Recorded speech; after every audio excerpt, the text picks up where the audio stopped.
Estimados estudiantes de la palabra del Señor, que Dios los bendiga.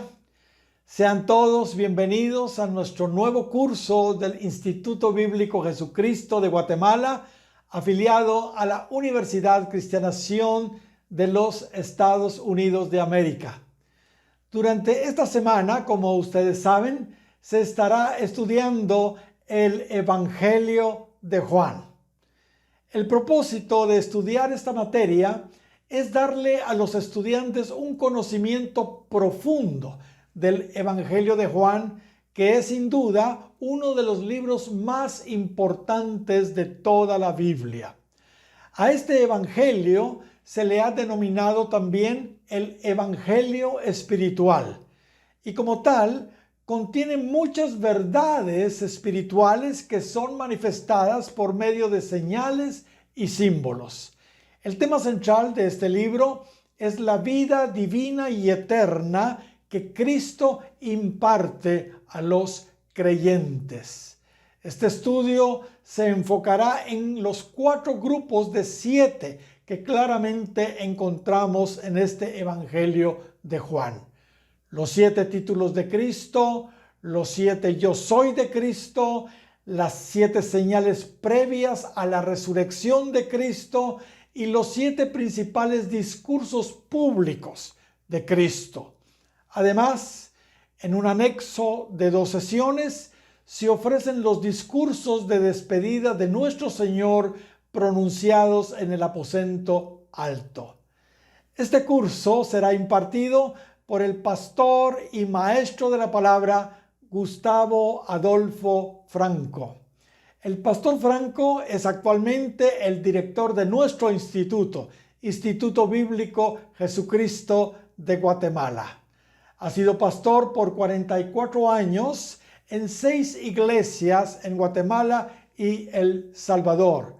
El Señor también le ha permitido el privilegio de predicar e impartir cursos en todo Centroamérica, República Dominicana, México, Estados Unidos y España. Ha enseñado como maestro en el Instituto Bíblico Jesucristo por más de 15 años. Es catedrático itinerante de la Universidad Cristiana Sion para el circuito de Centroamérica y el Caribe. Para mí es un privilegio, un honor presentar al pastor y maestro Gustavo Adolfo Franco. Pastor Franco, el tiempo es para usted. Que Dios lo use grandemente.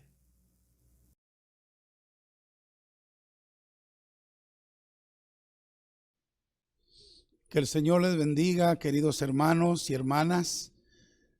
El Instituto Bíblico Jesucristo se complace en entregar a ustedes el precioso curso del Evangelio de Juan. Queremos orar al Señor para que este curso sea de bendición a todos aquellos que lo escuchen en cualquier momento y en cualquier lugar. Oremos. Querido Padre Celestial, te agradecemos con todo nuestro corazón por esta nueva oportunidad que tenemos, Señor, de estudiar tu palabra con tus hijos, con tus hijas. En esta ocasión, Señor, tomamos el Evangelio de Juan. Te suplicamos que nos des el espíritu de revelación para entenderlo y el espíritu de sabiduría para poder exponerlo. Señor, unge todas estas sesiones que tendremos. Te lo suplicamos en el nombre de Jesús, nuestro Señor. Amén. Muy bien, estimados hermanos, comenzamos entonces el estudio del Evangelio de Juan. Y el punto con el que vamos a comenzar es hablando del escritor de este Evangelio.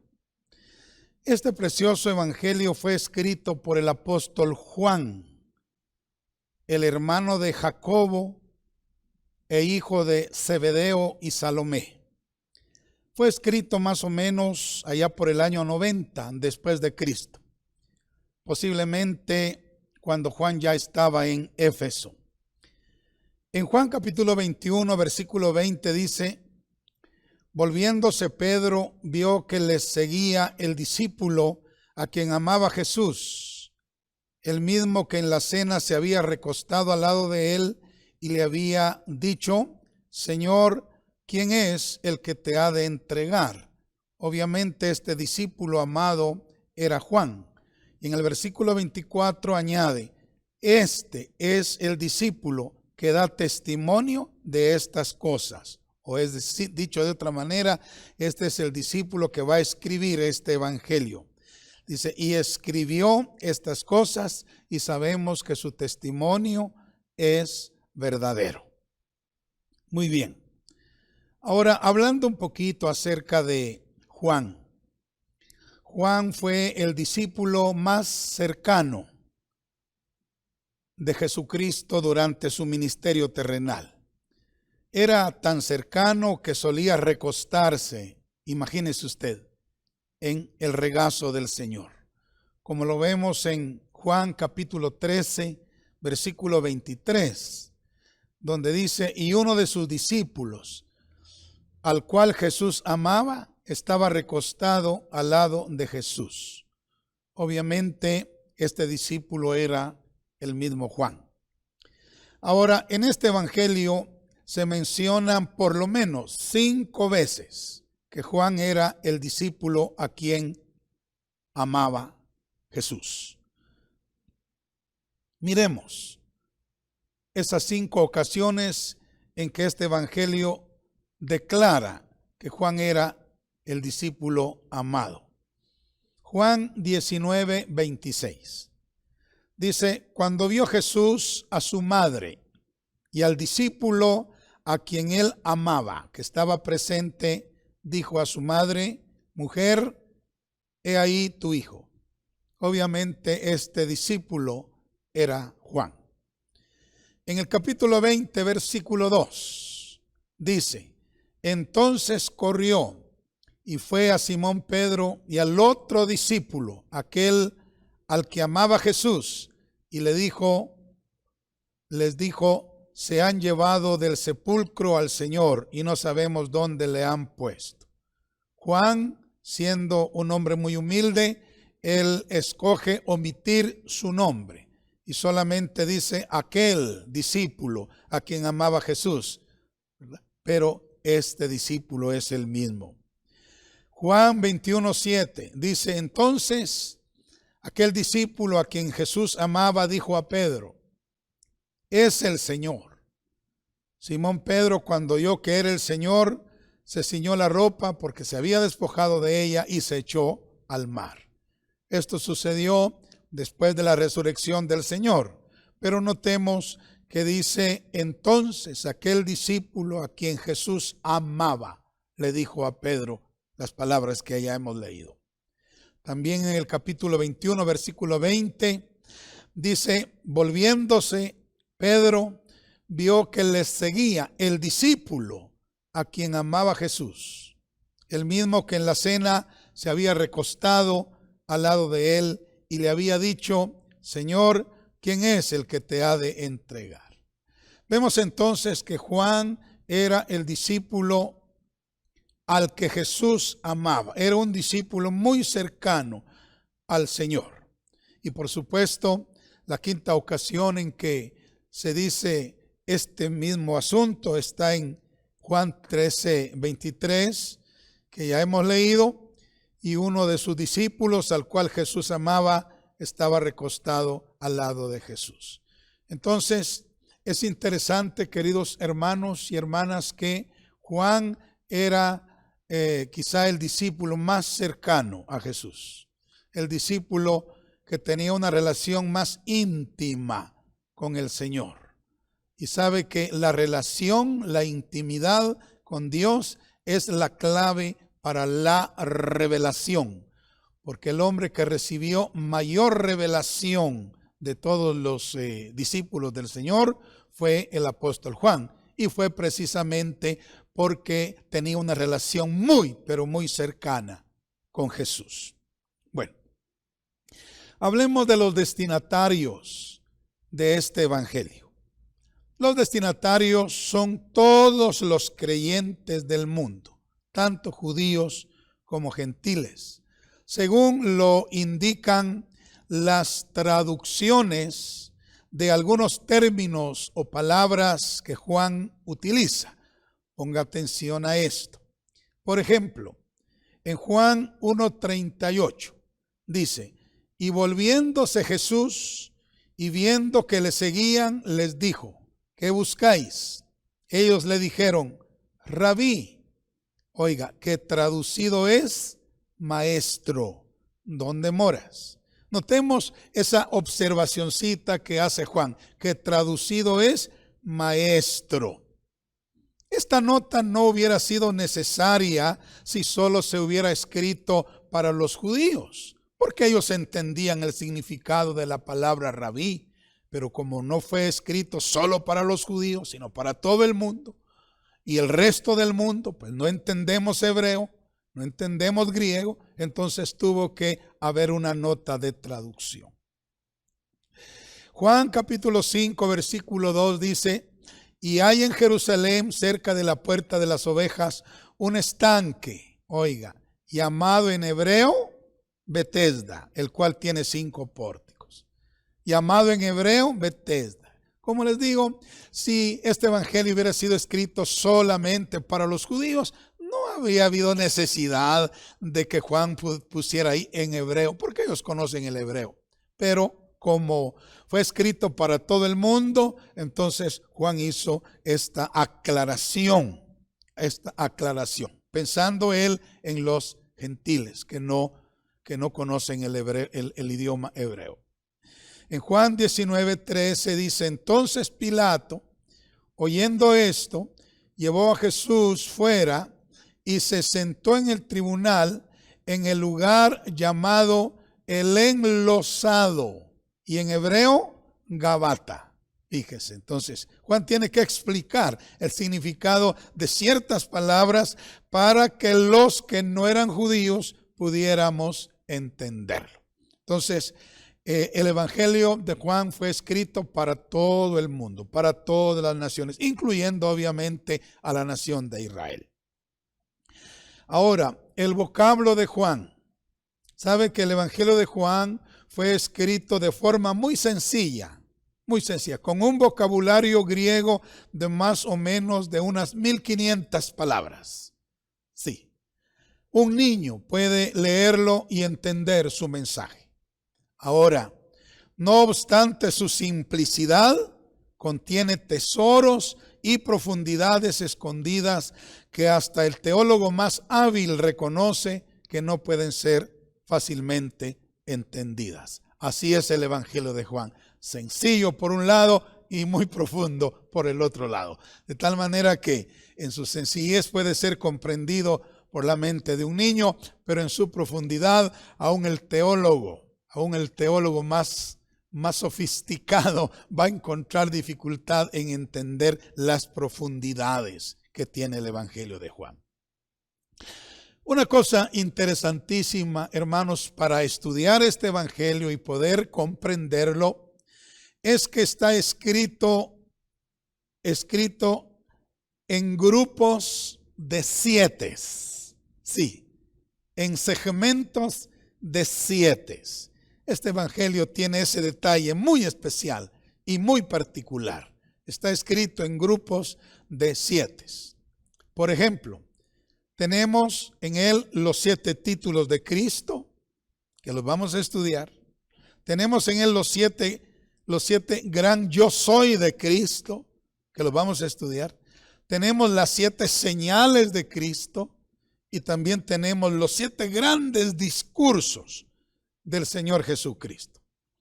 Y como sabemos, el número 7 nos habla de cumplimiento y perfección. Sí, de manera que Dios perfecciona y termina todas sus obras en 7 pasos. Y Juan, pues mire, de una manera magistral está diseñado, está escrito en grupos de 7. Maravilloso. Ahora, hay otro detalle para poder estudiar el evangelio de Juan, y es que el evangelio de Juan también está gobernado, por así decirlo, por 4 Pascuas. Sí, por 4 Pascuas. Gloria a Dios. Juan menciona una Pascua y luego él recorre un espacio bajo esa primera Pascua. Después él menciona la segunda Pascua y él recorre otro tramo bajo la sombra de la segunda Pascua. Y luego él menciona la tercera y recorre otro tramo ahí del camino bajo la cobertura de la tercera hasta que llega a la cuarta Pascua. Sí, y entonces narra lo que era necesario narrar acerca de el tiempo que cubre la cuarta Pascua. Se los voy a mencionar dónde están, para que usted tome nota y pueda también estudiar el Evangelio de Juan, ya sea desde el punto de vista de los grupos de 7 o desde el punto de vista de las 4 Pascuas. Bueno, la primera Pascua la vemos en Juan capítulo 2, versículo 13. Allí dice, estaba cerca la Pascua de los judíos y subió Jesús a Jerusalén. Esta es la primera Pascua que se menciona en Juan. Luego llegamos al capítulo 5, versículo 1. Ahí encontramos la segunda Pascua. Dice, después de estas cosas había una fiesta de los judíos y subió Jesús a Jerusalén. Esta fiesta, de acuerdo al tiempo en que Jesús subió a Jerusalén, era la fiesta de la Pascua. Porque acordémonos que 3 veces en el año todo varón tenía que subir a Jerusalén para adorar al Señor. La primera vez que debía subir era durante la fiesta de la Pascua. La segunda vez era durante la fiesta de Pentecostés y la tercera durante la fiesta de los tabernáculos. Entonces aquí tenemos una fiesta que todos los eruditos e historiadores están de acuerdo en decir que esta fiesta de Juan 5:1 es la fiesta de la Pascua, es decir, ya la segunda Pascua. Ahora, en Juan capítulo 6, versículo 4, encontramos la tercera Pascua. Dice ahí, y estaba cerca la Pascua, la fiesta de los judíos. Entonces aquí tenemos la tercera Pascua, ya en el capítulo 6 del Evangelio de Juan. Y bueno, la cuarta Pascua la vemos en Juan capítulo 12, versículo 1, donde dice, 6 días antes de la Pascua, vino Jesús a Betania, donde estaba Lázaro, el que había estado muerto y a quien había resucitado de los muertos. Esta es la cuarta Pascua y es la última Pascua mencionada en Juan, porque fue durante esta Pascua que Cristo murió en la cruz del Calvario. Así es de que podemos estudiar el Evangelio de Juan desde el punto de vista también de las 4 Pascuas. Interesante, ¿verdad? Bueno, ahora hablemos acerca del tema central del Evangelio de Juan. ¿Cuál es el tema central de este preciosísimo Evangelio? Y debo decirle que el tema central del libro es la vida y la edificación. Realmente, la vida y la edificación. La vida nos habla de Cristo y la edificación nos habla de la iglesia. Ese es el tema central. O sea, Juan va a hablar acerca de Cristo y acerca de la iglesia, acerca de la vida y acerca de la edificación o del edificio, ¿verdad? Que es la iglesia. ¿Sabe que la palabra vida aparece 47 veces en este evangelio? Y la idea de edificación es clara desde el principio hasta el final del libro. Unas pocas palabras del primer capítulo nos pueden convencer de este hecho. Miremos, por ejemplo, Juan capítulo 1, versículo 1 y luego el versículo 4. Dice, en el principio era el verbo y el verbo era con Dios y el verbo era Dios. Verso 4. En él estaba la vida y la vida era la luz de los hombres. Entonces, note usted, estimado hermano, el Evangelio de Juan no dice, en el principio existía la doctrina y en ella estaba el conocimiento. No, más bien dice que en el principio era el verbo y que el verbo era Dios y que en Él estaba la vida. Por lo tanto, encontramos la vida no solo en el capítulo 1 de Juan, sino a través de todo el libro. La vida, la vida, la vida. Luego en el versículo 42 del capítulo 1, se nos habla de una piedra, Recuerde usted que cuando Simón fue llevado al Señor por su hermano Andrés, a él se le dio un nuevo nombre. Y el nuevo nombre que Cristo le dio a Simón fue Cefas o Pedro.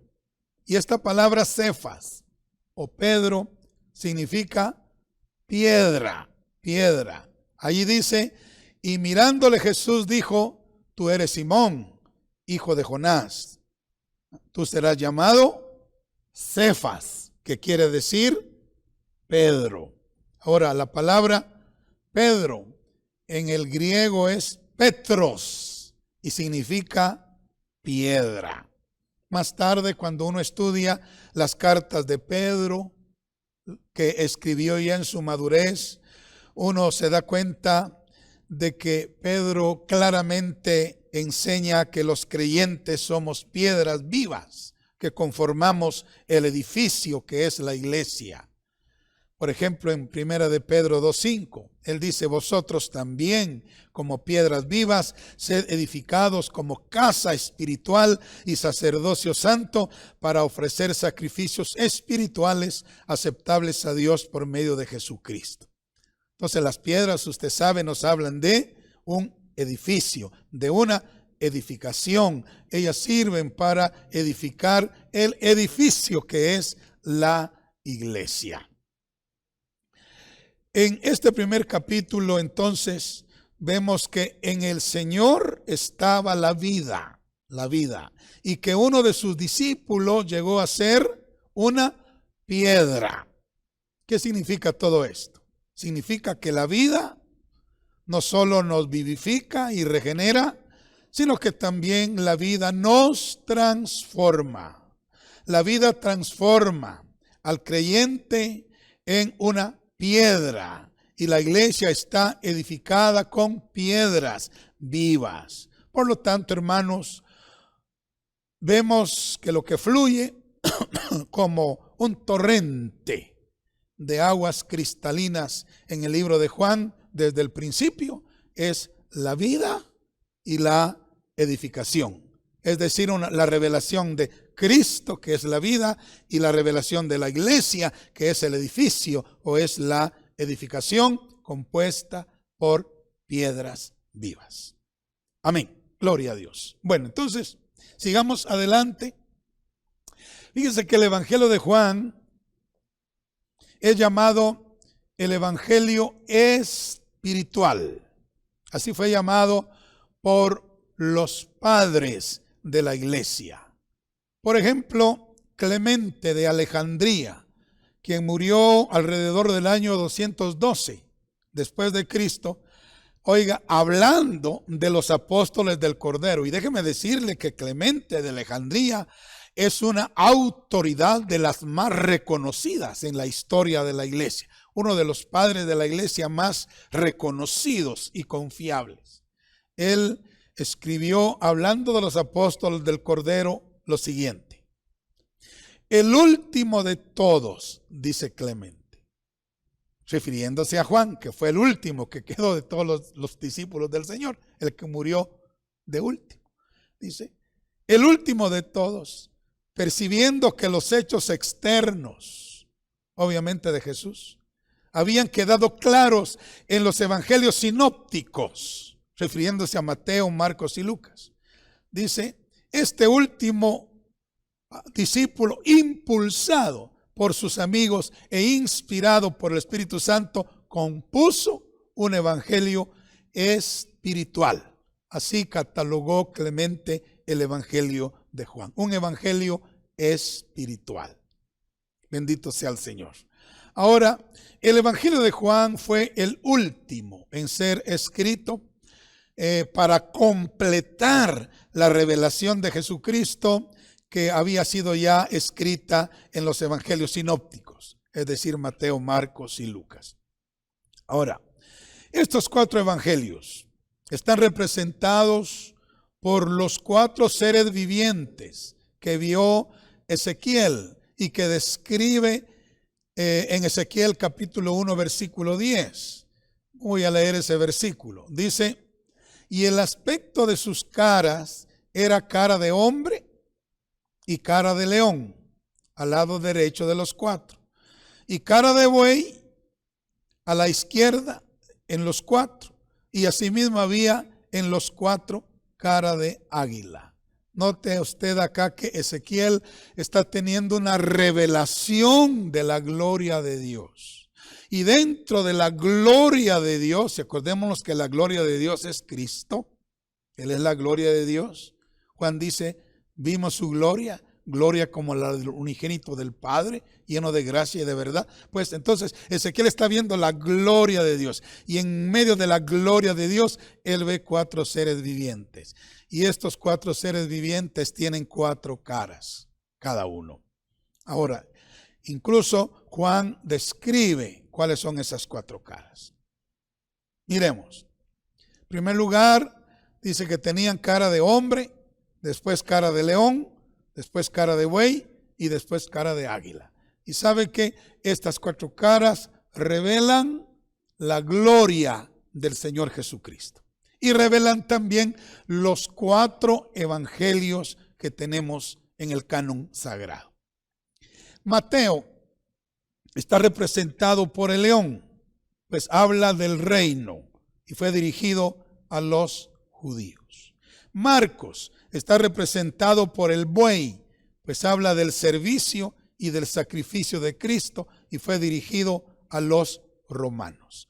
Lucas está representado por el hombre, pues contiene una revelación clara del Hijo del Hombre y fue escrito para los griegos.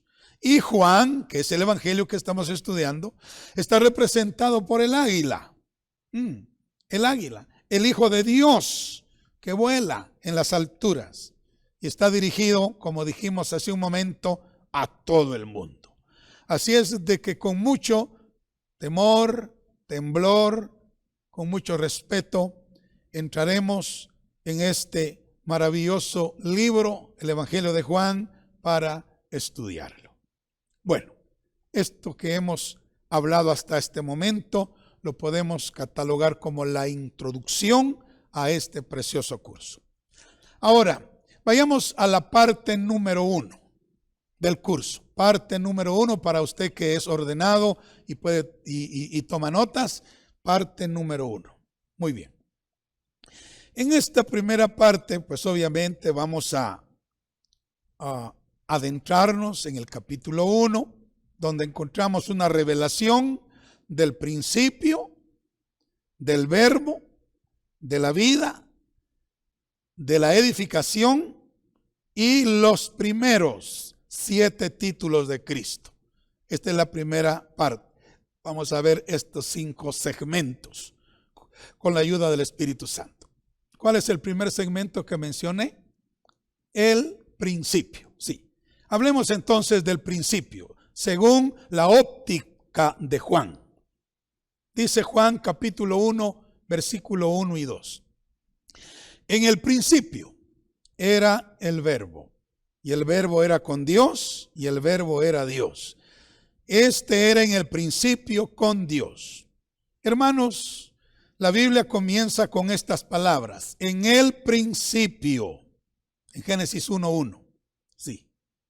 Sin embargo, lo que dice Génesis 1:1 difiere a lo que dice Juan 1:1, que también comienza con en el principio. Pero difiere. Porque en Génesis 1:1 dice, en el principio creó Dios los cielos y la tierra. Mientras que en Juan 1:1 dice, en el principio era el verbo, y el verbo era con Dios, y el verbo era Dios. Note usted que tanto Génesis 1:1 habla del principio como Juan 1:1, pero hay diferencia, no están hablando del mismo principio, no están hablando del mismo principio. Bendito sea el nombre del Señor para siempre. La frase en el principio, hallada en Génesis 1:1, habla del principio del tiempo, pues se refiere a la obra creadora de Dios. Por lo tanto, Génesis 1:1 habla del principio del tiempo cuando Dios creó todas las cosas. Recuérdese que dice, en el principio creó Dios los cielos y la tierra. Entonces, está hablando del principio cuando Dios creó todas las cosas, los cielos y la tierra. Pero la frase en el principio hallada en Juan es distinta. Se refiere a la eternidad pasada, antes del tiempo, lo cual no tiene principio. Porque ahí dice, en el principio era el verbo, y el verbo era Dios, y el verbo estaba con Dios, y el verbo era Dios. Entonces, el principio mencionado en Génesis 1:1 comienza desde la creación, mientras que el principio mencionado en Juan 1:1 es antes de la creación. En otras palabras, el principio de Génesis 1 es el principio del tiempo y el principio de Juan 1 es el principio de antes del tiempo. Qué tremendo, ¿verdad? Bueno, muy bien, entonces en el principio dice Juan, luego añade, era el verbo. Hablemos ahora un poco acerca de el verbo. ¿Qué significa la palabra verbo? Bueno, la palabra verbo significa palabra activa, que tiene movimiento, que tiene vida, que tiene actividad. Ahora, ¿sabe? Cristo es el verbo, es decir, Él es la palabra activa de Dios. Sí. Cristo, en el principio era el verbo. Ahora, enfoquémonos en el verbo y meditemos en él.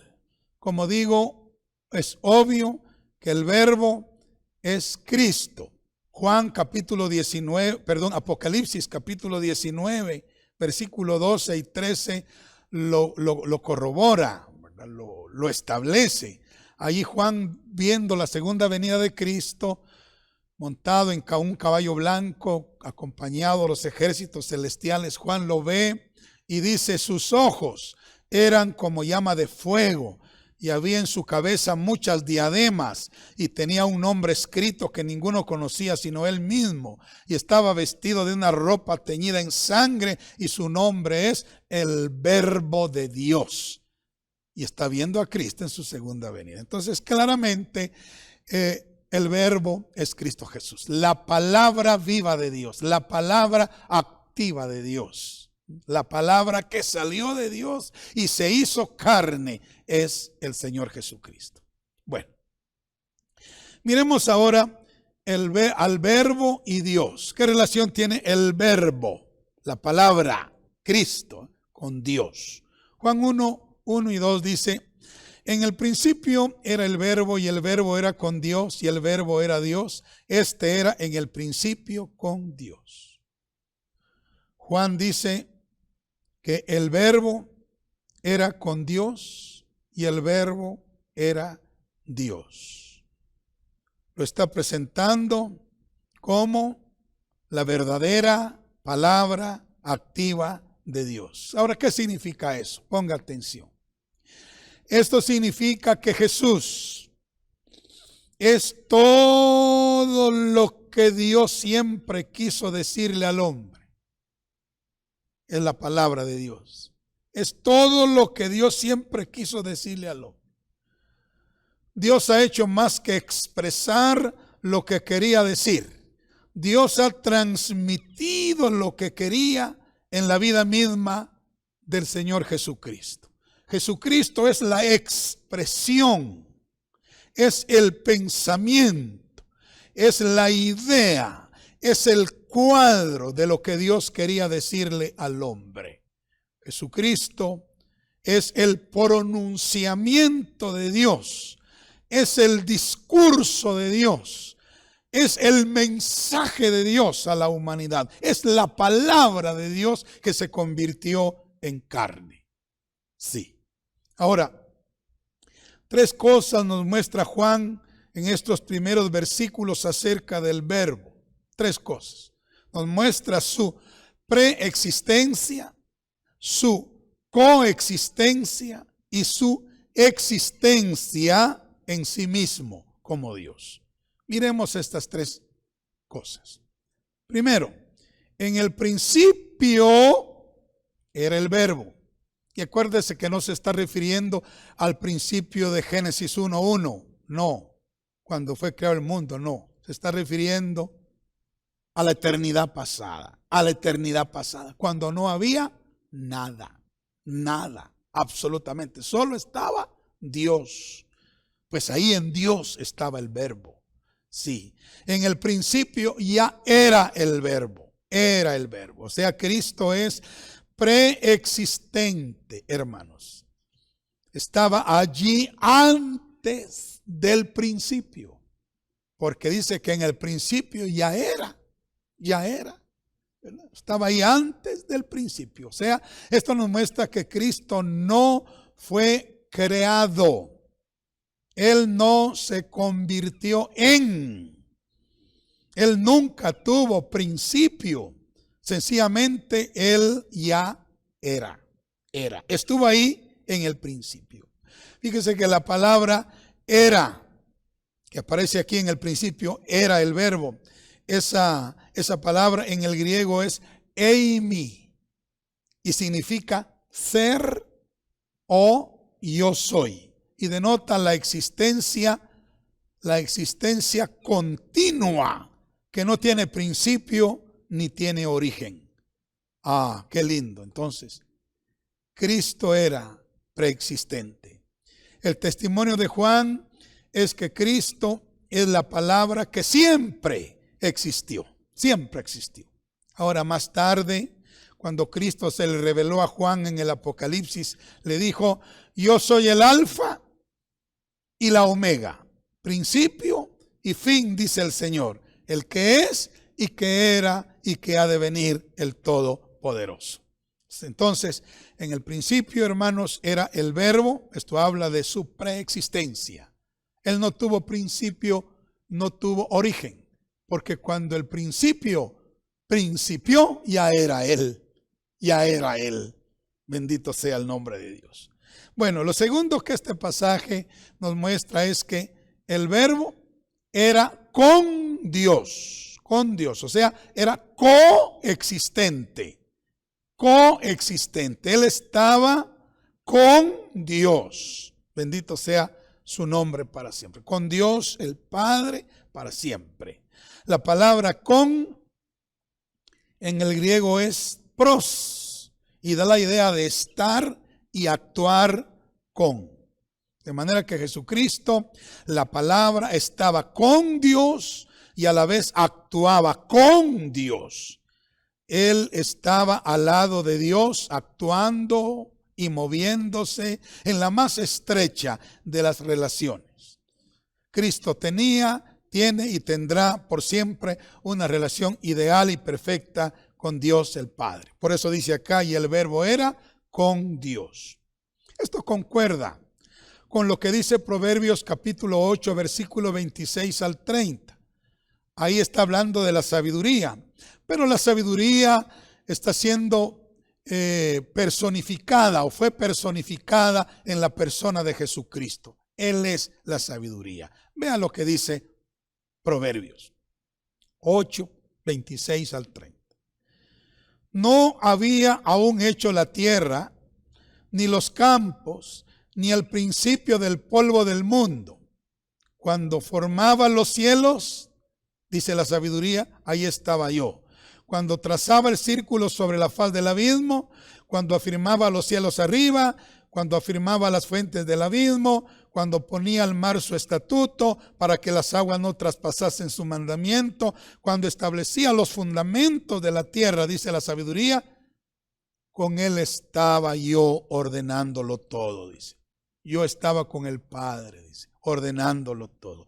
Y era su delicia de día en día, teniendo solaz delante de él en todo tiempo. Qué lindo. O sea, el Padre tenía su delicia con el Verbo, con la sabiduría, con el Hijo, y el Hijo tenía, como dice acá, solaz delante del Padre. Había una relación preciosísima desde antes de la fundación del mundo. Entonces, porque Cristo es preexistente y coexistente con el Padre.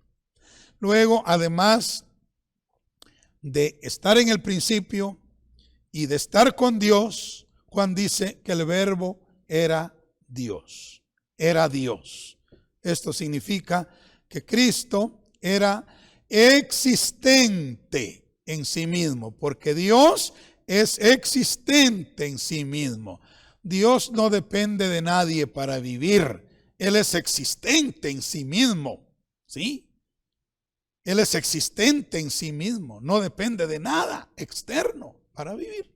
Ahora, dice aquí que el Verbo era Dios, lo que significa que Él existía en sí mismo.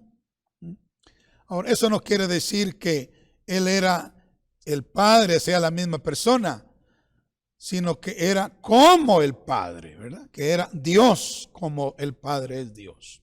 Pertenece a la misma naturaleza y tiene el mismo carácter del Padre, aunque no es la misma persona. Es una persona diferente al Padre, pero es de la misma esencia, de la misma naturaleza, de la misma sustancia.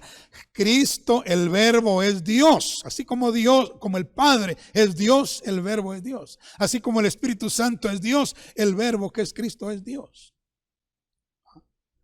Hebreos capítulo 1, versículo 1 al 3 dice: Dios, habiendo hablado muchas veces y de muchas maneras en otro tiempo a los padres por los profetas, en estos posteros días nos ha hablado por el Hijo, a quien constituyó heredero de todo y por quien asimismo hizo el universo. Óigame, el cual, refiriéndose al Hijo, siendo el resplandor de su gloria, la gloria del Padre, y la imagen misma de su sustancia, la sustancia del Padre, y quien sustenta todas las cosas, dice el escritor a los Hebreos, con la palabra de su poder, porque Él es la palabra, habiendo efectuado la purificación de nuestros pecados por medio de sí mismo, se sentó a la diestra de la majestad en las alturas. Juan capítulo 14, verso 9 al 10 dice: Jesús le dijo: ¿tanto tiempo hace que estoy con vosotros y no me has conocido, Felipe? El que me ha visto a mí, ha visto al Padre. ¿Cómo pues dices tú, muéstranos al Padre? ¿No crees que yo soy en el Padre y el Padre en mí? Las palabras que yo os he hablado o que yo os hablo, no las hablo por mi propia cuenta, sino que el Padre que mora en mí, Él hace las obras. Note usted que el Padre y el Hijo tienen la misma naturaleza, la misma esencia, son una misma cosa. Si se puede usar esa palabra, porque Cristo la usa acá, sin faltarle el respeto a la majestad en las alturas. Ahora, Colosenses 1:15 dice, hablando de Cristo, Él es la imagen del Dios invisible, el primogénito de toda creación. O sea, Cristo, estamos viendo que Cristo es Dios, es Dios. Aquí vemos que es la imagen del Dios invisible y es el primogénito de toda creación, lo que indica que Él es el que dio origen a todas las cosas, porque todas las cosas por Él fueron creadas, como lo vamos a ver adelante. Colosenses 2, 9 y 10 añade, porque en Él, hablando de Cristo, habita corporalmente toda la plenitud de la deidad. Y vosotros estáis completos en Él, que es la cabeza de todo principado y potestad. Qué palabras más preciosas para declarar la divinidad de Cristo. Cristo es Dios. 1 Timoteo capítulo 3, versículo 16, dice: e indiscutiblemente grande es el misterio de la piedad. Dios, óigame, Dios fue manifestado en carne.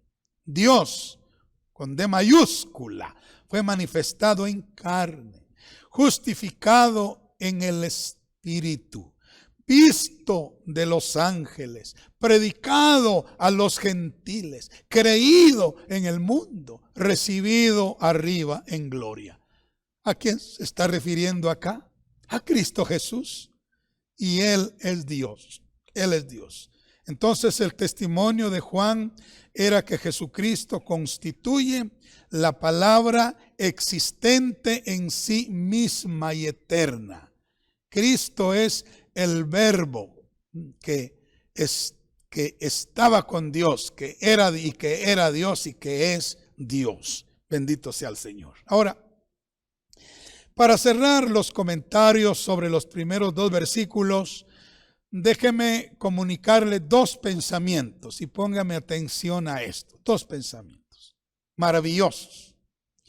Primero, Cristo revela a la persona más importante del universo, Dios el Padre. Él revela todo lo que Dios el Padre es y todo lo que Dios el Padre quiere decirle al hombre. Cristo lo revela. Cristo revela perfectamente a Dios. Él es igual a Dios, es idéntico a Él. Por lo tanto, cuando vemos a Cristo, vemos a Dios. Cristo revela que Dios es la persona más maravillosa que existe. Sí, Dios está más allá de lo que cualquier ser humano puede haberse imaginado. Dios está lleno de amor y misericordia, lleno de bondad y de verdad, las cuales cosas se manifiestan a través de sus tiernos cuidados hacia sus criaturas y hacia sus hijos. Bendito sea Dios. Y todo esto está revelado en Cristo Jesús. El que conoce a Cristo, conoce al Padre, porque el Padre es igualito a Cristo Jesús. Ahora, un detalle más. Aunque Dios es bueno y Él es amoroso y Él es tierno, no debemos perder de vista que también Dios es justo y ama la injusticia, no tolera la injusticia. Y Cristo revela eso también del Padre. Cristo ama la justicia y Él aborrece la maldad. Bendito sea el nombre de Dios. Pero esto Él lo tiene de esa manera en sí mismo porque el Padre lo tiene de esa manera. Y Él y el Padre son lo mismo, la misma esencia, la misma sustancia, la misma naturaleza. Bueno, el segundo pensamiento que quiero transmitirle en este punto es que, óigame bien, la naturaleza de Cristo es eternidad. Él es eterno. Él es eterno. Bueno, la naturaleza de Cristo es perfección. Perfección. Él es perfecto. Perfecto. Y la naturaleza de Cristo es comunión y compañerismo perfecto con el Padre Celestial. Él y el Padre son uno. Entonces note usted, Cristo es eterno. Su naturaleza es eterna. Cristo es perfecto, su naturaleza es perfecta. Y Cristo tiene una comunión íntima con el Padre. Comunión íntima con el Padre, que no se ha interrumpido desde la eternidad pasada. Tan solo un momento, cuando Él bebió la copa del pecado de la humanidad, el Padre le volvió la espalda y fue cuando Cristo dijo: Dios mío, ¿por qué me has desamparado? Pero una vez que Él hubo muerto y cumplido con la voluntad del Padre para redimir a la humanidad, el Padre mismo, por el poder del Espíritu Santo, lo resucitó de entre los muertos y lo ascendió para sentarlo a su diestra en el trono más sublime y alto del universo. Ahora, tres cosas. ¿Sabe que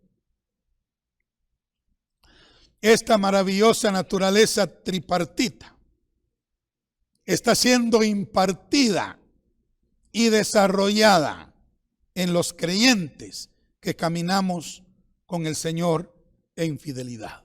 Estas tres cosas. Por lo tanto, se convertirán en nuestra experiencia. Así como Él es eterno, nosotros vamos a tener o tenemos vida eterna. También somos eternos.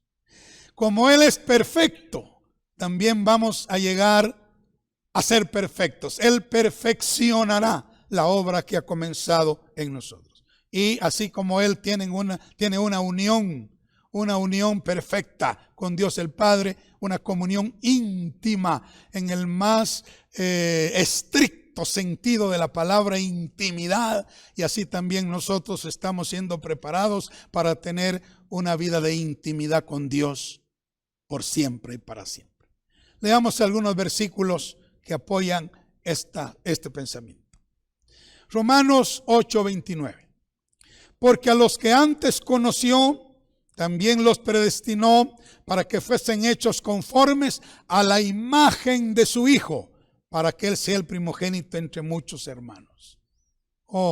Él es eterno, perfecto y en comunión con el Padre. Y dice aquí también que vamos a ser conformados a esa misma imagen, a la imagen eterna, perfecta y de relación íntima con Dios que Cristo tiene.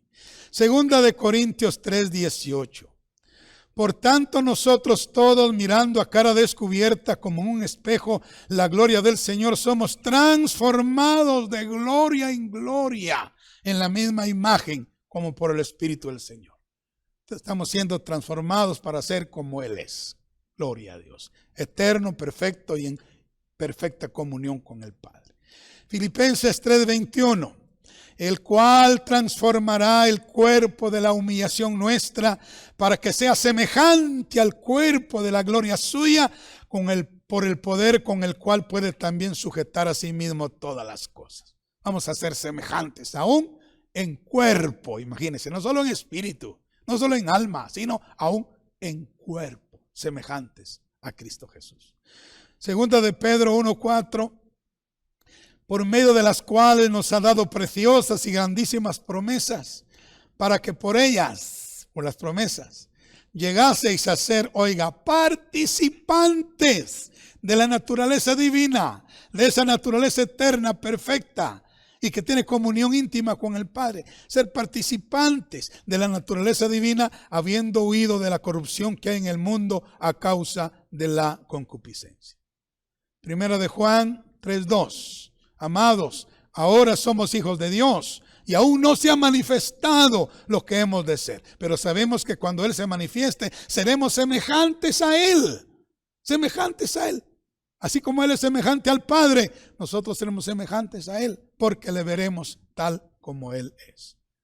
Juan 14:20 dice, en aquel día, el día del cumplimiento de esas promesas, en aquel día vosotros conoceréis que yo estoy en mi Padre y vosotros en mí y yo en vosotros.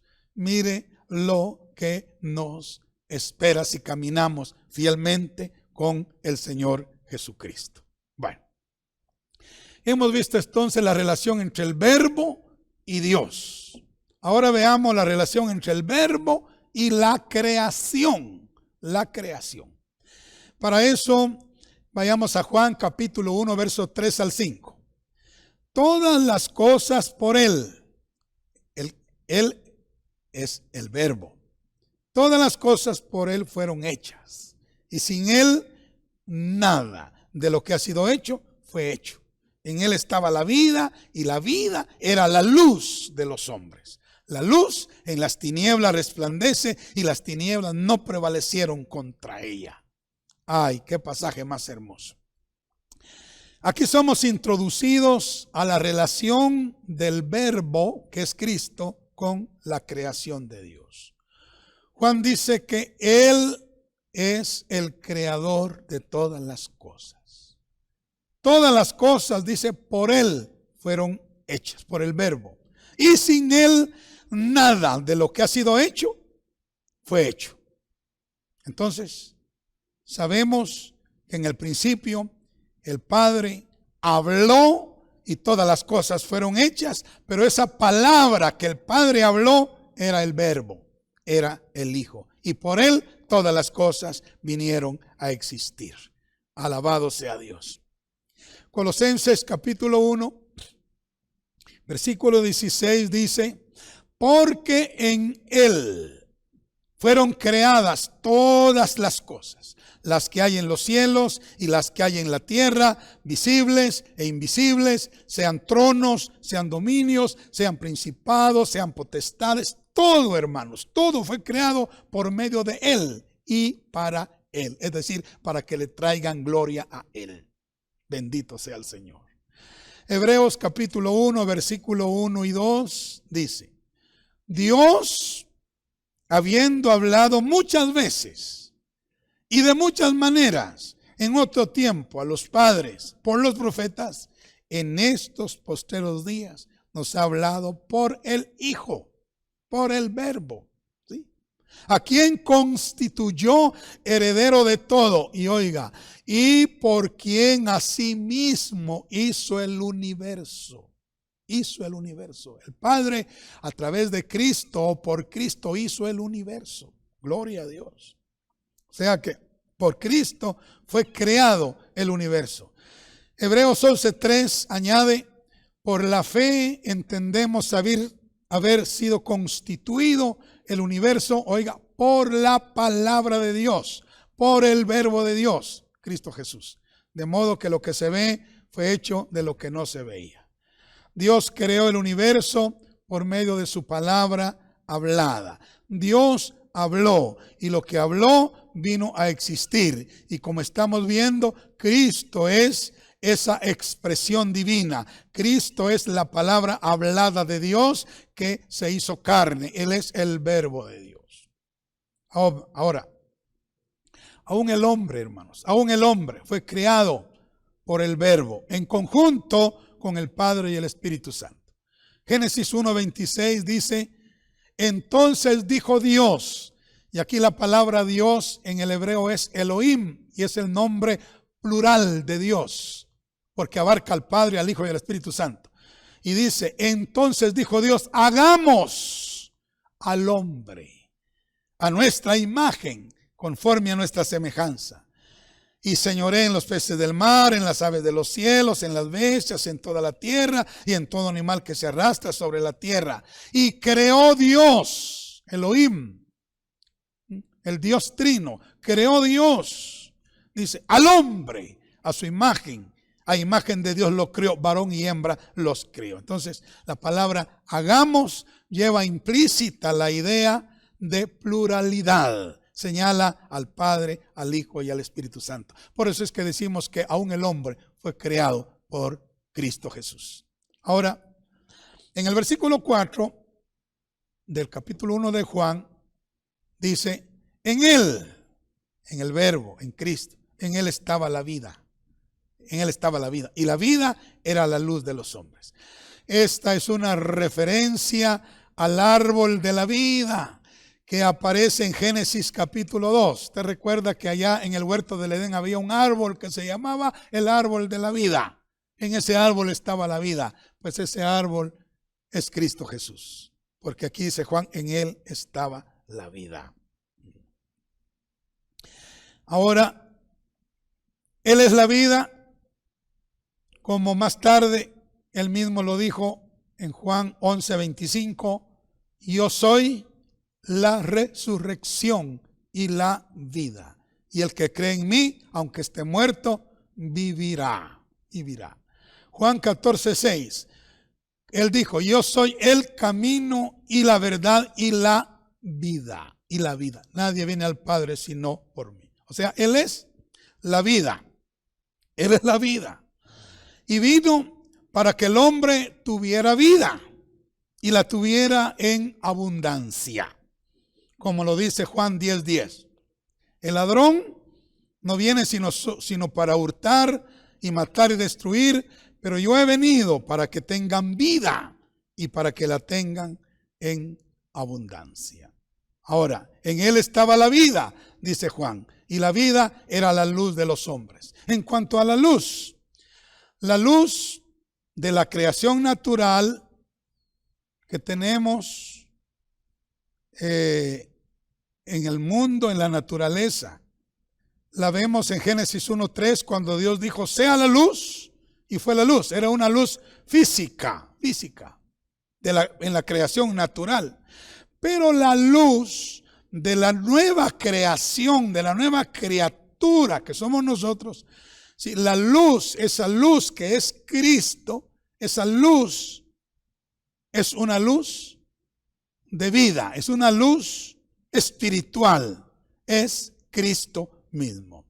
Cristo dijo a sus discípulos, vosotros sois la luz del mundo, en Mateo 5:14, pero no porque nosotros en sí mismos tengamos luz, sino porque lo tenemos a Él. Él es la luz, entonces Él en nosotros hace que seamos luz. Gloria a Dios para siempre, es su vida en nosotros, porque aquí Juan dice, y la vida era la luz de los hombres. El pastor Bailey cuenta que una vez él había asumido el pastorado en una iglesia. Al poco tiempo murió una hermana que era la encargada de la escuela dominical. Esta mujer no había vivido una vida recta delante del Señor. Y la noche después de su muerte, el espíritu de ella se le apareció al pastor Bailey como pidiéndole apoyo. Él le dijo, tú sabes que yo ya no puedo hacer nada por ti. Ahora dice el pastor Bailey que meditando en esto, en su alcoba, le preguntó al Señor, Señor, ¿por qué vino ella a mí después de su muerte? Y el Señor inmediatamente le respondió, las palomillas vienen a la luz. En otras palabras, cuando ella murió, pudo ver que ella no tenía luz porque había muerto mal con Dios, pero también pudo ver quién tenía luz, quién tenía la luz, y ella estaba queriendo tener parte con esa luz. Obviamente ella había sido rechazada por Cristo y había sido echada a la oscuridad eterna.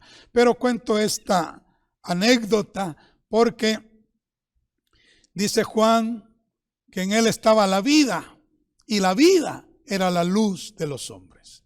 Sí, por eso nosotros somos la luz, pero porque Él, que es la luz, está en nosotros. Y es una luz espiritual, pero no por ser espiritual deja de ser real. Es real, hermano. Hay una luz en los creyentes, hay una luz en nosotros, pero esa luz es la luz de la vida, que es Cristo Jesús. Bueno, en el versículo 5 dice algo muy consolador. Dice, la luz en las tinieblas resplandece y las tinieblas no prevalecieron contra ella. Esta es una verdad poderosa para nosotros que debe animarnos. Imaginémonos, hermanos, un cuarto oscuro, y de pronto se enciende una luz. Las tinieblas inmediatamente huyen, corren, se desvanecen. Ellas no prevalecen delante de la luz. Y ahora nosotros tenemos la luz del mundo en nuestro interior, que es Cristo. Por lo tanto, las tinieblas no pueden prevalecer contra nosotros. Al contrario, ellas huirán de nosotros. Esto debe darnos ánimo cuando nos encontremos en momentos de oscuridad. Tenemos la luz en nosotros, somos la luz porque Él está en nosotros. Por lo tanto, la oscuridad va a tener que ser vencida y derrotada, porque nunca la oscuridad vence a la luz, sino que es la luz quien vence a la oscuridad. Bueno, ya terminamos la relación entre el verbo y Dios, el verbo y la creación. Ahora vayamos a el verbo y Juan el Bautista. El verbo y Juan el Bautista. Y para eso tomamos los versículos 6 al 8 del capítulo 1 que estamos estudiando. Dice así: hubo un hombre enviado de Dios, el cual se llamaba Juan. Este vino por testimonio, para que diese testimonio de la luz, a fin de que todos creyeran por él. No era él la luz, no, Juan no era la luz, sino para que diese testimonio de la luz, apareció. Bueno, entonces, Juan el Bautista fue un personaje muy importante en relación con el Verbo de Dios, que es Cristo Jesús. Ahora, a mí me llamó poderosamente la atención y hasta esbocé una sonrisa de admiración a la perfección divina cuando leí esto. ¿Sabe que a diferencia de que el Verbo era Dios, como ya lo estamos viendo, cuando se menciona a Juan, dice hubo un hombre enviado de Dios, el cual se llamaba Juan? O sea, Juan era un hombre. Sí, por eso dice hubo un hombre. Amén. Hay una diferencia entre Cristo y los seres humanos. Ahora, este hombre llamado Juan, por muy santos que sean los hombres, como Juan el Bautista fue un hombre santo, apartado del mal, un gigante en la fe, pero por muy altos que sean los hombres en lo espiritual, son hombres. Y Cristo es Dios. Qué maravilloso. Bueno, este hombre fue enviado de Dios, lo cual sugiere que fue enviado del mismo corazón de Dios. No, note que no dice fue enviado por Dios, no, sino que dice fue enviado de Dios, dando la idea de que salió del corazón de Dios, de la intimidad, del compañerismo que este hombre tenía con Dios, de esa relación íntima entre él y Dios. De allí salió Juan el Bautismo y fue enviado con una misión, y la misión fue dar testimonio de la luz que era Cristo. Juan el Bautista fue el mensajero enviado por el Padre a prepararle el camino al Hijo para su primera venida. Malaquías 3:1 dice: he aquí yo envío mi mensajero, el cual preparará el camino delante de mí, y vendrá súbitamente a su templo el Señor, a quien vosotros buscáis. He aquí que viene, ha dicho Jehová de los ejércitos. Entonces, Juan el Bautista fue ese mensajero profetizado por Malaquías. También Isaías profetizó su aparición en el escenario del plan de Dios en Isaías 40:3-5, donde dice: voz que clama en el desierto, preparad camino a Jehová, enderezad calzada en la soledad a nuestro Dios. Todo valle sea alzado y bájese todo monte y collado, y lo torcido se enderece y lo áspero se allane, y se manifestará la gloria de Jehová, y toda carne juntamente la verá, porque la boca de Jehová ha hablado. Pues Juan era ese mensajero profetizado por Malaquías, era esa voz profetizada por Isaías, esa voz que clamaba en el desierto. Juan era primo de Jesús. Él era hijo de Zacarías y Elizabeth, y fue el hombre enviado como precursor de Cristo para su primera venida. Él vino para preparar el corazón de las personas para que recibieran a Cristo Jesús. Y sabe que aunque Israel como nación no recibió a Cristo, sí hubo una buena cantidad de judíos que lo recibieron personalmente. Con ellos nació la iglesia en el aposento alto. Ahora, el apóstol Juan dice acerca del Bautista, dice: no era él la luz, sino que vino para dar testimonio de la luz. Aquella luz verdadera que alumbra a todo hombre venía a este mundo. Entonces es claro que Juan el Bautista no era el Mesías, no era la luz, no era el Salvador del mundo, sino únicamente Él había venido para dar testimonio de la luz que era Cristo. En Juan 8:12, Cristo mismo dijo, yo soy la luz del mundo. El que me sigue no andará en tinieblas, sino que tendrá la luz de la vida. Acerca de Cristo como la luz, también Isaías profetizó en el capítulo 9, del versículo 1 al versículo 2, diciendo, pues al fin llenará de gloria el camino del mar, de aquel lado del Jordán, en Galilea de los gentiles. El pueblo que andaba en tinieblas vio gran luz, y los que moraban en tierra de sombra de muerte, luz resplandeció sobre ellos. Cristo era esa luz, y Juan el Bautista vino para dar testimonio de esa luz. Bendito sea el nombre de Dios. Ahora, el ministerio de Juan el Bautista no duró mucho tiempo, nada más unos 18 meses. Imagínese usted, unos 18 meses. Fue preparado por 30 años para tener un ministerio de 18 meses. Mire los planes de Dios. Ahora, su propósito fue dar testimonio de la luz que era Cristo.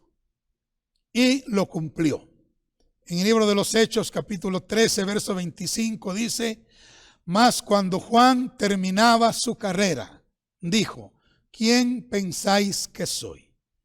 No soy yo él, mas he aquí que viene tras mí uno de quien no soy digno de desatar el calzado de los pies. O sea, el ministerio de Juan el Bautista fue preparar el corazón de Israel para que recibieran al Mesías. Y luego, cuando el Mesías apareciera, presentarlo a Israel como el Cordero de Dios que quita el pecado del mundo. Ahora, el ministerio de Juan fue un ministerio muy, pero muy poderoso. Él literalmente bautizaba a la gente en arrepentimiento. Sabe que Juan no hizo ningún milagro físico. Él no sanó ningún enfermo. Él no echó fuera ningún demonio. Él no hizo ningún milagro. Pero lo seguían multitudes. Venían a oírlo a él. Y no a un auditorium con aire acondicionado y cómodas butacas. No, venían a oírlo al desierto candente.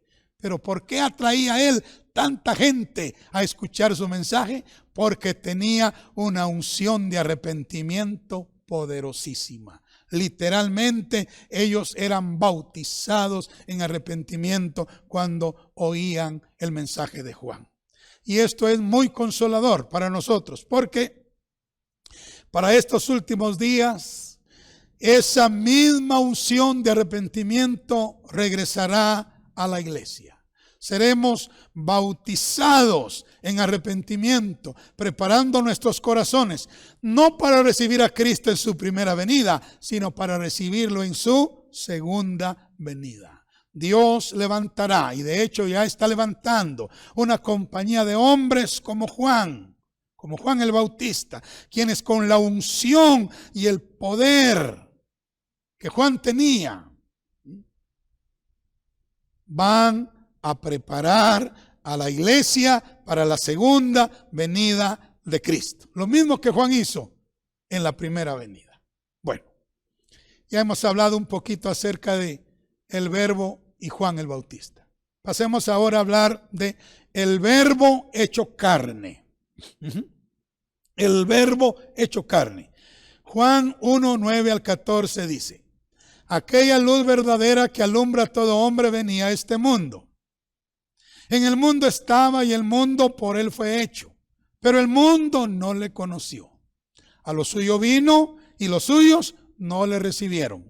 Mas a todos los que le recibieron, a los que creen en su nombre, les dio potestad de ser hechos hijos de Dios, los cuales no son engendrados de sangre, ni de voluntad de carne, ni de varón, sino de Dios.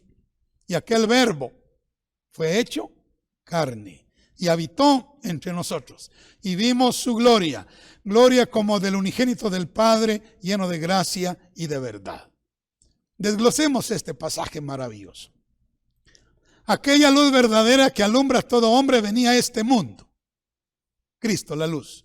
En el mundo estaba y el mundo por él fue hecho. Él es el creador de todo. Pero dice, el mundo no le conoció. Oh, hermanos, Cristo es mencionado aquí, como ya leímos, como aquella luz verdadera. Malaquías 4:2 habla del sol de justicia. Cristo es la luz. Juan 8:12 lo corrobora. Él es la luz. El mundo fue creado por él. Pero una cosa triste es que Cristo vino al mundo que él mismo había hecho y el mundo no lo conoció. No lo conoció.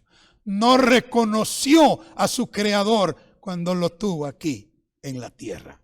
Qué triste. Y sabe que hasta el día de hoy el mundo no se ha dado cuenta de que Jesús es el mismo Dios hecho carne que descendió del cielo a la tierra, revelando al Padre Celestial. El mundo no quiere entender, el mundo no reconoce eso, no entiende, no conoce que ese Jesús que se hizo hombre, el carpintero de Nazaret, era el mismo Dios en la carne. No lo conocieron y hasta el día de hoy no lo conocen. Un ejemplo de esto lo tenemos con Mahatma Gandhi, un misionero a la India conocido del pastor Bailey. Dice que conoció a Mahatma Gandhi y se dio cuenta que Mahatma era un hombre que podía citar la Biblia de memoria asombrosamente. Asombrosamente. Y dice que después de hablar por un rato con él, este misionero le preguntó lo siguiente. Le dijo, ¿cree usted que Jesús es el Hijo de Dios?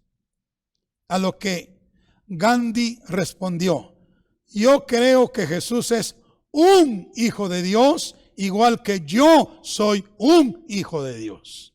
Note, él no tenía la revelación de que Jesús fuese el Hijo unigénito de Dios. O sea que el mundo no lo ha conocido, no lo ha conocido. Ahora, cuando yo escuché esto y entendí esto, hermanos, mi corazón palpitaba de gozo y de alegría y de agradecimiento, porque Dios nos ha revelado esa gran verdad salvadora, la verdad de que Jesús es Dios. Jesús es el Verbo hecho carne.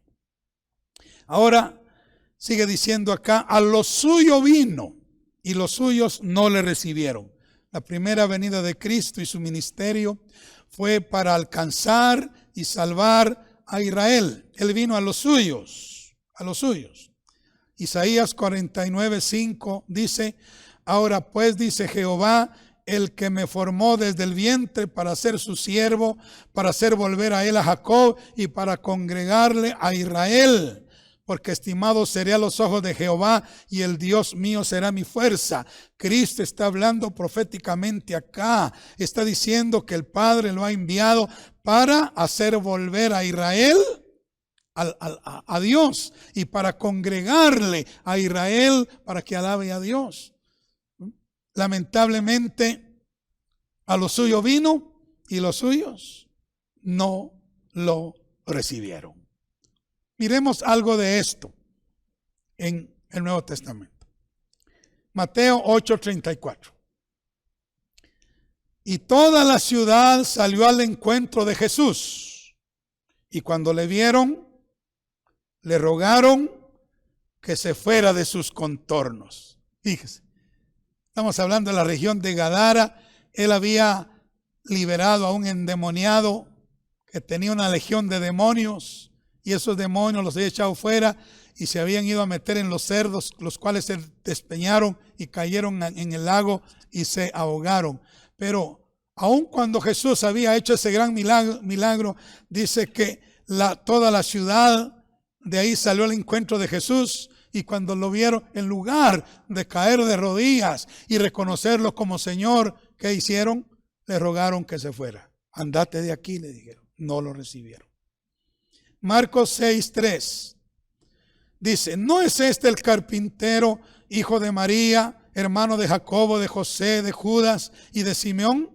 ¿No están también aquí con nosotros sus hermanas? Y se escandalizaban de él, dice. Se escandalizaban de él. Qué tremendo. No lo recibieron. Lucas 4:28 y 29. Al oír estas palabras, todos en la sinagoga se llenaron de ira y levantándose le echaron fuera de la ciudad y le llevaron hasta la cumbre del monte sobre el cual estaba edificada la ciudad de ellos para despeñarle. Mire lo que hicieron. No lo recibieron. Lo acorralaron en un momento dado y lo llevaron hasta la orilla de un gran barranco para despeñarle.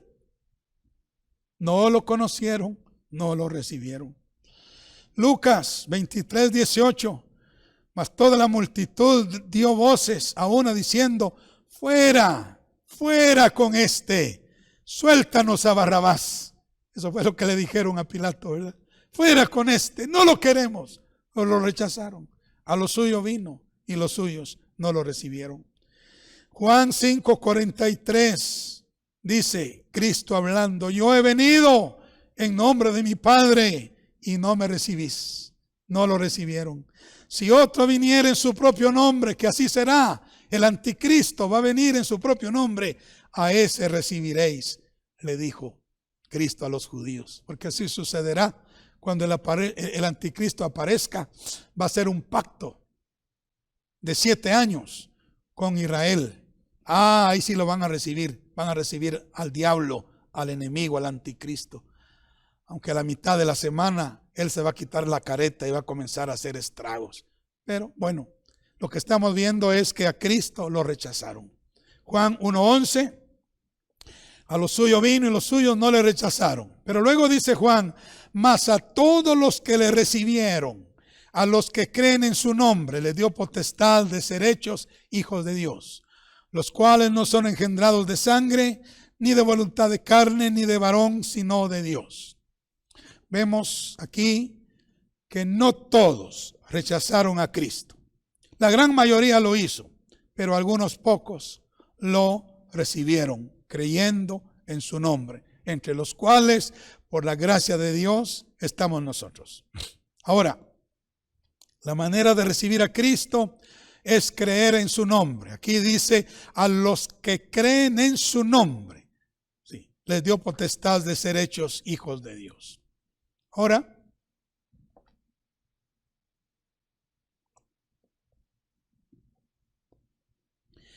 la palabra potestad en el griego es exousia, que significa poder, derecho, autoridad. Y la palabra ser hechos en el griego es genestai, significa convertir a una persona en algo que no era antes. O sea, cuando uno recibe a Cristo creyendo en su nombre, que es Jesús o Yeshua, que significa Salvador, recibe el derecho, la potestad, el poder, la autoridad de ser hecho algo que no era, es decir, un hijo de Dios. Todos somos criaturas de Dios, pero hijos solamente los que lo hemos recibido. Amén. La gente dice que todos somos hijos de Dios, pero eso no es cierto. Es el creer en el nombre de Jesús, el recibirlo en nuestro corazón, lo que nos hace hijos de Dios. Antes no lo éramos. Miremos lo que dice 2 de Corintios, capítulo 6, 17 y 18. Por lo cual salid en medio de ellos y apartaos, dice el Señor, y no toquéis lo inmundo, óigame, y yo os recibiré y seré para vosotros por Padre, y vosotros me seréis hijos e hijas, dice el Señor Todopoderoso. Bueno. Romanos 8, 15 y 16. Pues no habéis recibido el espíritu de esclavitud para estar otra vez en temor, sino que habéis recibido el espíritu de adopción por el cual clamamos Abba Padre. El espíritu mismo da testimonio a nuestro espíritu de que somos hijos de Dios. Gálatas 4:4 al 6. Pero cuando vino el cumplimiento del tiempo, Dios envió a su Hijo, nacido de mujer y nacido bajo la ley, para que redimiese a los que estaban bajo la ley, a fin de que recibiésemos la adopción de hijos. Y por cuanto sois hijos, Dios envió a vuestros corazones el espíritu de su Hijo, el cual clama Abba Padre. Es el espíritu de su Hijo, la vida de su Hijo en nosotros, la que nos hace hijos de Dios. Entonces llegamos a ser hijos de Dios precisamente por medio de el nuevo nacimiento, que no es provocado por el hombre, sino que es un acto divino. Es un hecho de Dios que viene de arriba. Ahora, para ir enfilándonos a la conclusión de esta primera sesión, hay 4 tipos de nacimiento que Juan menciona acá. Y él dice o menciona a los engendrados de sangre. Engendrados de sangre. La idea es que la herencia, es decir, nacer de una familia, de una raza, de una nación o de un pueblo en particular, ser engendrados de voluntad de sangre, eso no nos hace hijos de Dios. No importa de qué tipo, de qué sangre seamos, ¿verdad? Sangre azul, sangre noble, sangre plebeya, no importa, ¿verdad? Cualquier tipo de sangre no nos da la potestad de ser hechos hijos de Dios. No somos hijos de Dios porque somos de la familia tal, no. Tampoco llegamos a ser hijos de Dios engendrados de voluntad de carne. En el griego esta expresión voluntad de carne se lee ek telematos sarcos, voluntad de carne, y significa el deseo sexual. Sabe que hay hijos que nacen porque la carne tomó el control de 2 personas y los llevó a un acto carnal del cual nació un hijo, aunque no fuera deseado. Este hecho de ser engendrado de voluntad de carne tampoco nos hace ser hijos de Dios.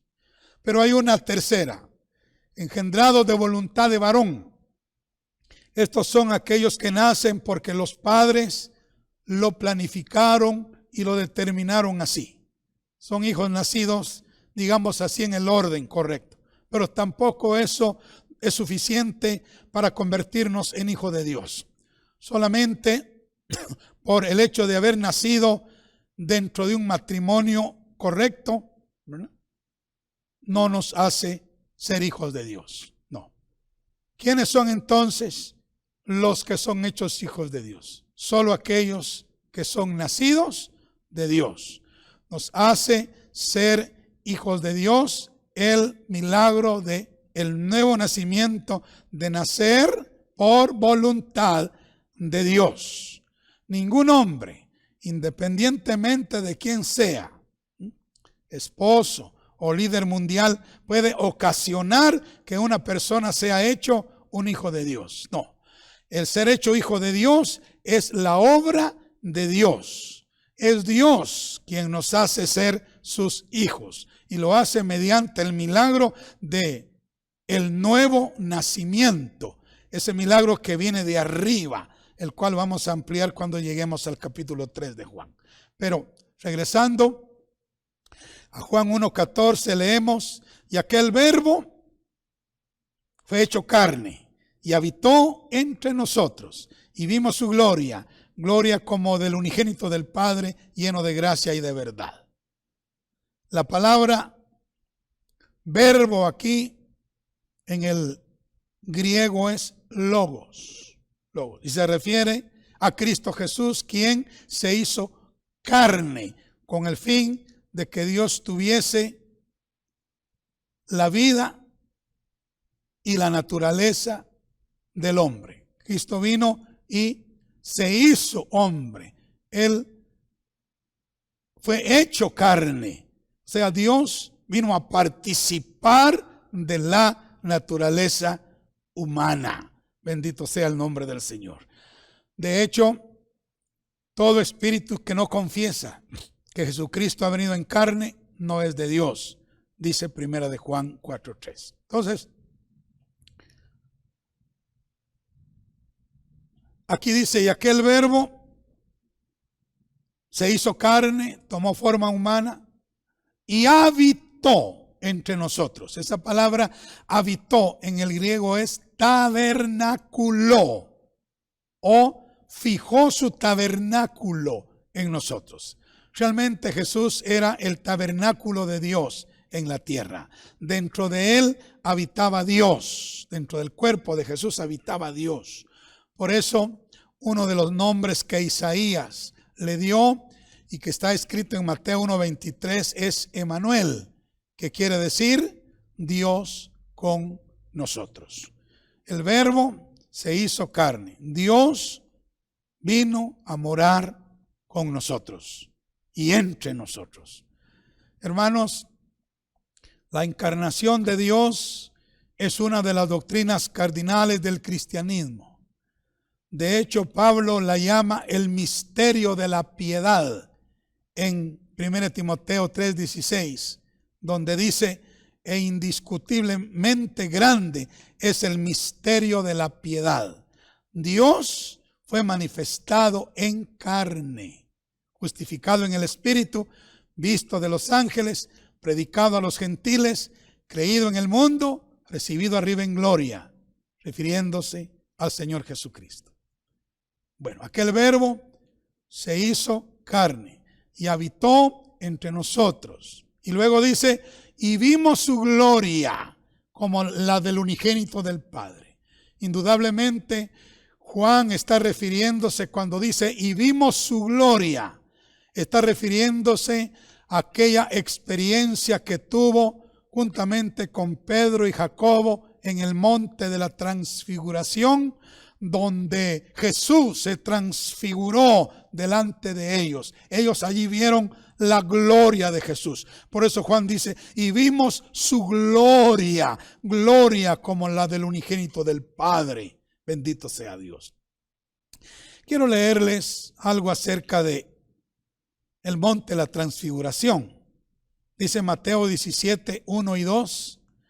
6 días después Jesús tomó a Pedro, a Jacobo y a Juan su hermano y los llevó aparte a un monte alto y se transfiguró delante de ellos. Y oiga, y resplandeció su rostro como el sol y sus vestidos se hicieron blancos como la luz.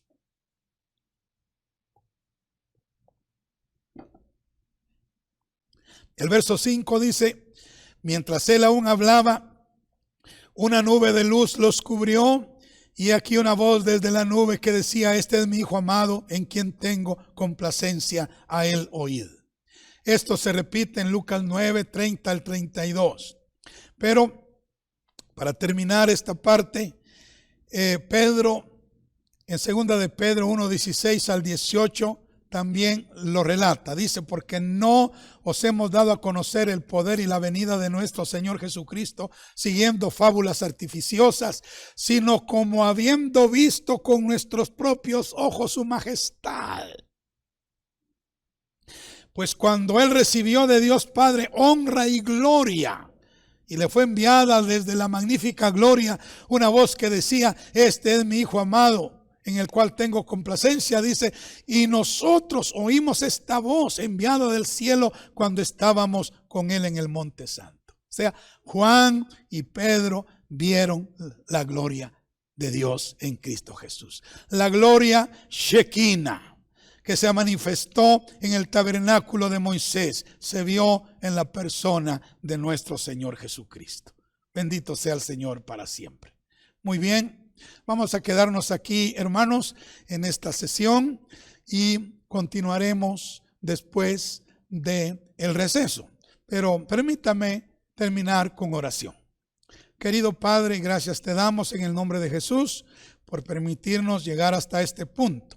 Bendice a todos nuestros estudiantes y a todos nuestros hermanos, Señor, con tu palabra. Gracias, Padre. Amén. Amén.